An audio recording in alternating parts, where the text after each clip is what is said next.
അമ്മേ അമ്മേ, ഞാൻ മറ്റന്നാൾ വിദേശത്തേക്ക് പറക്കുകയാണ്. വേണ്ട മോനെ, ഞാൻ നിന്നെ പോകാൻ വിടില്ല. എനിക്ക് വല്ലാത്ത വിഷമമാ. അമ്മയോട് ചോദിച്ചിട്ടല്ലേ പോകാൻ തീരുമാനിച്ചത്? ഇപ്പോഴെന്തു പറ്റി? എടാ, ആ വനജ വന്നിരുന്നു. പറയുവാ അവരുടെ മോൻ വിദേശത്ത് പോയി ബുദ്ധിമുട്ടിലായെന്ന്. 10-16 മണിക്കൂർ പണിയെടുപ്പിക്കുന്നു. ശമ്പളമാണെങ്കിലോ പാതി. പാവം, പാസ്പോർട്ട് പിടിച്ചു വച്ചു തല്ലുകയും ചെയ്തു. എങ്ങനെയെങ്കിലും നാട്ടിൽ തിരിച്ചെത്താൻ വെമ്പുകയാണ് അവൻ. ഇല്ല മോനെ, നിനക്ക് അങ്ങനൊന്നും വരാൻ ഈ അമ്മ ആഗ്രഹിക്കുന്നില്ല. അമ്മേ, അമ്മയോടെ ഇരുന്നേ. അമ്മേ, ആ മണ്ടൻ ഒരു തട്ടിപ്പ് ഏജന്റ് വഴിയാ പോയത്. ഞാൻ എല്ലാം തിരക്കി എറിഞ്ഞ ശേഷമാ വിദേശത്ത് പോകുന്നത്. എന്റെ ഏജന്റിന്റെ പേര് സർക്കാർ പട്ടികയിൽ രജിസ്റ്റേർഡ് ആണ്. ഏജന്റിന്റെ പേരും പാസ്പോർട്ടിന്റെ പകർപ്പും നമ്പറും അമ്മയെ ഏൽപ്പിച്ചിട്ടേ പോകൂ. ജോലിയും നല്ല പോലെ പഠിച്ചു ഞാൻ. പിന്നെ കുറച്ചൊക്കെ ഭാഷയും വശത്താക്കിയിട്ടുണ്ട്. അതുകൊണ്ട് ഞാൻ അകപ്പെടില്ല അമ്മേ.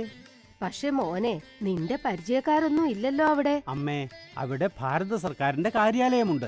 അത് എംബസി എന്നാണ് അറിയപ്പെടുന്നത്. ചെന്നൈയുടൻ ഞാൻ അവരുമായി ബന്ധപ്പെടും. അമ്മ ഒന്നുകൊണ്ടും വിഷമിക്കണ്ട.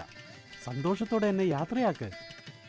അതെ, വിദേശത്ത് ജോലി നേടൂ, സുരക്ഷിതമായി പോകൂ, പരിശീലനത്തോടെ പോകൂ. എത്തിയ ഉടൻ ഇന്ത്യൻ എംബസിയുമായി ബന്ധപ്പെടൂ. വിദേശത്ത് നിങ്ങളുടെ സുഹൃത്ത് ഇന്ത്യൻ എംബസി, വിദേശകാര്യ മന്ത്രാലയം, ഭാരത സർക്കാരിൽ നിന്ന് ജനതാൽപര്യത്തിൽ.